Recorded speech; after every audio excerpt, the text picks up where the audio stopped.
Pernah nggak? Terutama lagi sholat zuhur, lagi sholat asar. Mungkin juga lagi sholat subuh. Karena rata-rata langsung ke masjid, tidak sikat gigi dulu. Itu menimbulkan kehebohan sosial di dalam masjid. Bisa mengganggu teman-teman sebelah kita, sahabat-sahabat banyak yang terganggu dengan apa yang nyambuang dari mulut kita. Makanya Rasul sunnah itu bersiwak sebelum sholat, apalagi sholat berjamaah. Bersihkan dulu, karena kita sekarang sudah ada sikat gigi yang kita anggap lebih efektif daripada siwak, ya pakai sikat gigi. Minimal pakai odolnya, odol siwak gitu ya. Kalau nggak ada kai arok gitu ya. Jadi sikat gigi itu setiap mau ke masjid sikat gigi. Kalau enggak, kita belum mengamalkan sholat yang benar. Kenapa? Utlu ma uhiya ilaika min rabbik wa aqimis shalah innas sholata tanha 'anil fasya wal munkar. Kalau kita sudah sholat dengan benar, salah satu indikator sosiologisnya adalah tanha 'anil fasya wal munkar. Sholat dapat mencegah kita dari kekejian dan kemunkaran. Mengganggu, menyakiti, al-adza kepada teman kita yang sholat di sebelah kita dengan hembusan nafas kita yang sedap itu adalah fahsya. Itu adalah kekejian. Ya. Mending kalau orangnya kuat. Bagaimana kalau orang pingsan gara-gara mulut kita gitu ya? Belum sikat gigi. Apalagi bulan puasa gitu ya. Kan sehari tidak sikat gigi, zuhur, asar itu. Wah, itu baunya bisa kemana? Bukan bau ya, sedapnya bisa kemana-mana. Gitu. Nah, ini coba pesan-pesan sosiologis seperti ini. Jadi kita refleksikan dalam diri kita ini, apa betul saya ini sudah tidak zalim kepada orang lain? Ya. Karena fahsya munkar itu kezaliman kepada orang lain. Bertengkar adalah kemunkaran.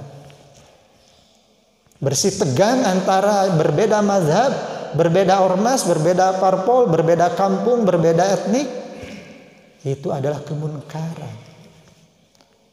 Masa iya kita sudah merasa getol sholat, tetapi masih melakukan kemunkaran. Padahal mestinya sholat yang efektif tanha anil fahsya wa munkar. Nah, inilah yang salah satu indikator yang digunakan oleh peneliti tadi. Karena umat Islam ini sholatnya iya, secara formalitas sudah melakukannya dengan rajin, baik, tetapi secara sosiologis belum menunjukkan Islam yang benar. Karena Islam yang benar itu tadi sholatnya tanha anil fahsya wa munkar. Ini sholat, korupsi jalan, bertengkar jalan, menjatuhkan orang jalan, merendahkan orang jalan. Bagaimana ini? Makanan-makanan yang haram jalan. Ya, itu. Ini bagaimana sholat ini? Karena sholat itu mestinya mencegah itu semua. Kekejian dan kemunkaran. Sholat, tetapi aurat dinikmati, ya, aurat orang lain, baik itu visual, gambar hidup, atau gambar statis di foto-foto, atau audio, misalnya. Kok dinikmati padahal itu kanat fahisha. Jadi itu adalah kekejian itu, ya, melihat aurat, melihat itu. Jadi telinga, mata, mulut itu semua harus merefleksikan sholat. Kalau memang kita merasa sudah sholat yang benar. Sekarang dalam konteks COVID ini, COVID-19, apakah kita sudah merefleksikan sholat yang benar? Sholat yang benar itu tidak boleh menzolimi orang lain tadi ya. Tidak boleh melakukan fahisyah atau munkar. Kita akan terhindar. Nah, kalau kita masuk ke masjid, ya, tidak pakai masker, tidak cuci tangan dulu. Cuci tangan itu sebelum ke masjid, bukan setelah dari masjid. Yang lebih penting, ya, sebelum ke masjid. Pakai masker, cuci tangan, terus apa lagi? Yang 3 itu M tuh, masker, ya, jaga jarak. Kita masuk ke masjid, apakah sudah jaga jarak atau belum? Nah, itu pesan-pesan sosiologis sholat. Ya. Jadi protokol kesehatan itu refleksi dari sholat yang baik dan benar. Wah, saya mau sholatnya sejadahnya rapid saja. Kenapa? Karena kata Nabi hadisnya begini-begini. Tidak memedulikan aspek-aspek sosiologis. Padahal tadi sholat itu tanha anil fahsya wa munkar. Kalau jaga jarak, kalau kita OTG, ya, tidak jaga jarak, itu kita zalim pada orang lain. Kan kita tidak tahu, kita tidak tes. Mungkin saja kita ini orang tanpa gejala, mungkin ada virus di kita. Nah, kalau kita sembrono mendekati orang, tidak jaga jarak, kita bisa zalim kepada orang lain. Ingat, kaidah fikih terkait dengan COVID ini adalah la dororo wala diror. Ya. Jadi yang didahulukan doror, bukan diror. Diror yang kedua. Doror itu apa? Membahayakan orang lain. Itu yang didahulukan. Diror membahayakan diri sendiri. Jadi yang diperhatikan itu dulu. Makanya cuci tangan, masker itu sebelum masuk ke masjid. Karena kita tidak mau membahayakan orang lain. Makanya kita jarak itu bukan karena takut sama COVID. Karena saya takut menzolimi orang lain dengan COVID yang mungkin saja ada dalam diri saya. Jadi motivasi kita mengikuti protokol kesehatan itu sebetulnya lebih untuk kepentingan orang lain daripada untuk kepentingan diri sendiri. Itu ajaran sholat. Tanha anil fahsya wa munkar. Jadi bukan ini ada orang lain kena COVID, sibuk menjauhi. Tapi diri sendiri mungkin saja membawa COVID. Mendekati orang lain, tidak cuci tangan, pegang-pegang orang lain. Ya, tidak pakai masker, dekat-dekat orang lain. Ribuan droplet kita produksi di hadapan orang lain. Berapa orang yang terancam nyawanya gara-gara kita tidak mengikuti protokol kesehatan. Itu doror. Ya. Nah, maka sholat itu mengajarkan itu. Fahsya wal munkar ini kita jauhi kalau kita sudah sholat yang baik dan benar. Pak Ustaz, doi kata Bu Sabar ya waktu sana cekak. Cekak. Ya. Itu Pak ya. Jadi ukuran-ukuran sosiologis kita gunakan. Supaya apa? Supaya kita ini dianggap sudah mengamalkan Islam yang benar. Ya. Dan jangan terlalu fokus pada fikih formal. Bukan berarti tidak boleh mengukur dengan itu, harus. Tadi saya ketika menjelaskan takbir yang harus sinkron antara takbir, raf'ul yadain dengan niat, itu fikih. Ya. Tetapi pasti Pak ada hubungan ya kontinum antara akidah, ibadah dan akhlak itu satu kesatuan, Pak. Jadi kalau akidahnya benar, ibadahnya benar, pasti akhlaknya bagus. Akidahnya kalau kalau dipanggil azan, sholat. Ya, siapa yang memanggil? Allah. Yakin Allah memanggil. Maka saya ke masjid berjamaah. Itu akidahnya kuat.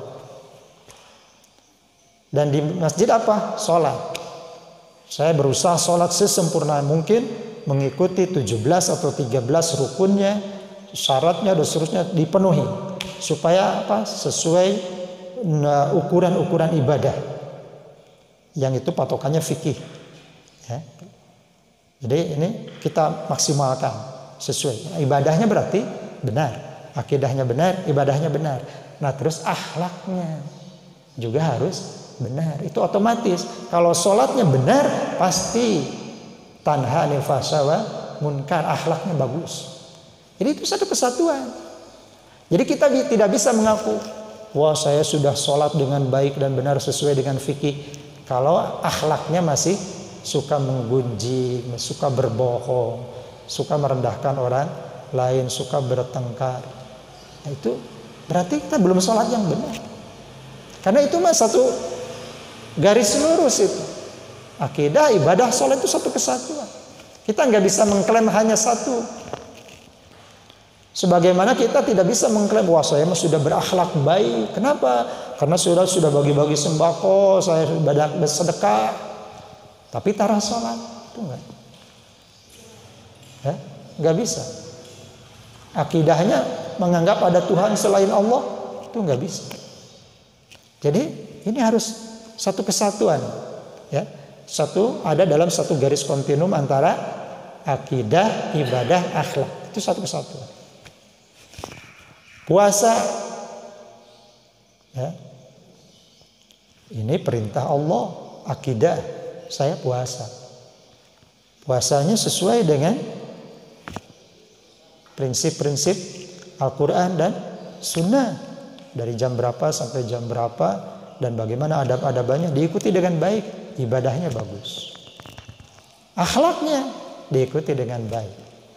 Akhlak puasa itu apa? Ya, menahan diri dari fahsya dan munkar, menahan diri dari kesombongan dan seterusnya. Itu satu kesatuan. Mengapa ukuran kemabruran haji itu Rasul mengamanatkan satu, yaitu salimal muslimuna min lisanihi wa yadihi. Mengapa itu? Jadi yang mabrur itu man qada nusukahu wa saliman nasu min lisanihi wa yadihi ghufira lahu ma taqaddama min dzambi. Orang yang sudah menunaikan manasik haji dengan benar, sesuai dengan akidah, sesuai dengan ibadah, kemudian saliman nasu min lisanihi wa yadihi, tidak ada orang lain yang merasa terzolimi oleh lisan dan tangannya, maka dia hajinya sudah benar. Coba lihat ini ukuran yang ketiga ini. Jadi yang ketiga ini akhlak, yang ketiga ini sosiologis. Jadi itu satu kesatuan. Mengukur haji apakah kita mabrur atau tidak, ukurannya akidah, ibadah, akhlak. Ya. Jadi kalau pulang haji masih suka membicarakan orang lain, banyak orang yang tersakiti oleh lisan kita, itu belum mabrur.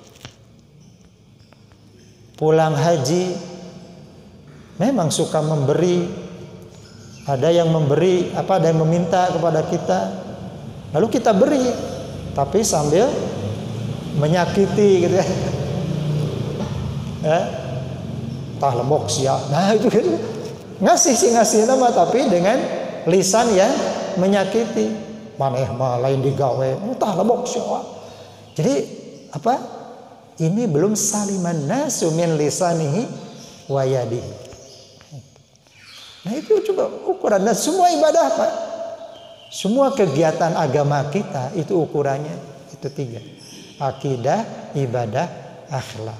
Nah kita ini sudah biasa mengukur dengan akidah dan ibadah, tapi belum biasa mengukur dengan akhlak. Dan akhlak ini lebih sosiologis. Maka silahkan nanti direfleksikan di rumah masing-masing atau setiap ada waktu. Sholat dari takbir sampai salam ini bagaimana kita ukur dengan akhlak kita. Ya.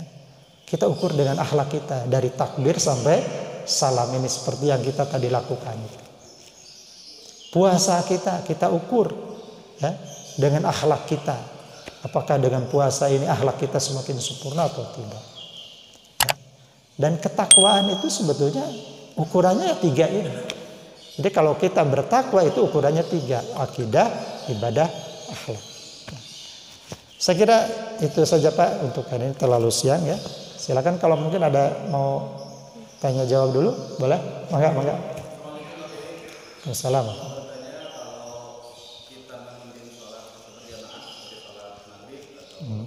Ya.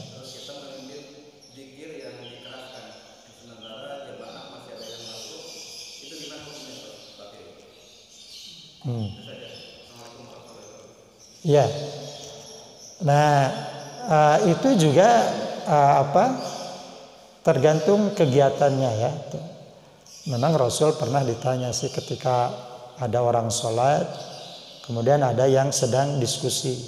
Ya, itu tidak apa-apa, diskusi agak kencang mengganggu yang sholat kalau sholatnya sunnah. Ya. Nah ini juga wiridan juga begitu. Kalau sholatnya sunat, ya mungkin tidak terlalu fatal ya. Tapi kalau ada yang masbuk, ya, wiridnya pelankan dulu. Ya, itu. Semua kecuali imam ya, imam biasanya kan harus memimpin ya. Nah nanti yang lain dipelankan dulu sampai semuanya sudah tidak ada yang sholat fardu. Nah kita boleh dikencangkan. Kenapa wiridan itu dikencangkan? Karena itu kesempatan emas untuk belajar wiridan yang baik dan benar. Betapa banyak di antara kita yang belum mampu membaca wiridan, ya. Bacaan-bacaan setelah sholat. Banyak di antara kita. Dan jangan sombong, ya. Kita ini belum bisa berwiridan, belum bisa baca doa setelah sholat, tapi kita sombong, saya di dalam hati Jadi berlagak sudah bisa, padahal belum bisa. Nah itu juga sombong, Mbak. Ya. Nah maka belajar ketika ada orang memimpin wiridan, ikuti bagian dari belajar. Peperihin masa sekolah deui henteu, sekolah agama atunya. Nah di masjid ikut ngapalkeun deui wiridan dengan imam. Nah imam itu mementingkan dikeraskan suaranya supaya ada yang ikut belajar itu bareng dengan imam. Tapi kalau nggak ada yang ikut belajar, mah imam juga nggak usah kencang-kencang, pelan-pelan saja, karena tidak ada yang berkepentingan untuk dipimpin, ya. Gitu Pak ya. Tapi itu sekali lagi diusahakan tidak mengganggu yang sholat, karena itu tadi menimbulkan taswis itu. Orang bisa tidak selesai sholatnya gara-gara terganggu ya oleh yang bersuara. Ya, itu. Gimana Pak? Enggak?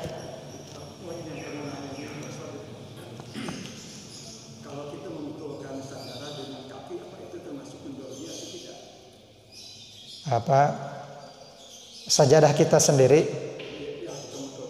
ya ya ya bangga ya.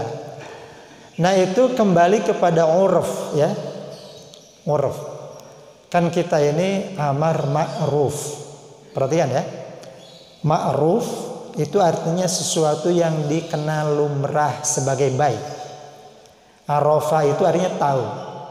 Ma'ruf itu diketahui baiknya. Ma'ruf. Nah ma'ruf dengan uruf itu sama. Uruf itu artinya adat, kebiasaan, custom. Itu uruf. Nah jadi satu akar kata yang sama antara ma'ruf dengan uruf. Uruf ini di bahasa kitanya kearifan lokal. Uruf. Arif itu dari uruf juga. Arafa ya'rifu urfan fahuwa arifun. Kearifan lokal. Nah itu kearifan lokal. Jadi kembali ke kearifan lokal. Bapak jangankan yang sifatnya sajadah ya, itu di luar fikih sebetulnya. Itu kadang-kadang fikih juga Pak ya. Seperti kita misalnya berwudu ya. Apakah berwudu ini menggunakan airnya itu cukup 1 ember? Atau 1 galon atau 1 drum. Nah itu para ulama dikembalikan pada uruf katanya itu. Jadi itu mengacu pada kearifan lokal. Jadi kalau di situ airnya melimpah, mungkin kita wudhu dengan 1 galon itu dianggap lumrah, ma'ruf, itu biasa saja, baik saja. Tetapi di daerah gurun yang cai itu mahal, air itu mahal, lalu kita mubazir boros menggunakan air wudhu, itu tidak bagus menurut uruf, kearifan lokal. Nah, menggeser atau membenahi sejadah dengan kaki menurut kearifan lokal di sini gimana? Itu santun atau tidak? Sopan atau tidak? Kalau ada orang lain di sebelah kita merasa terusik, terganggu si eta penghargaan aing, tah itu Pak berarti zolim Mbak itu ya.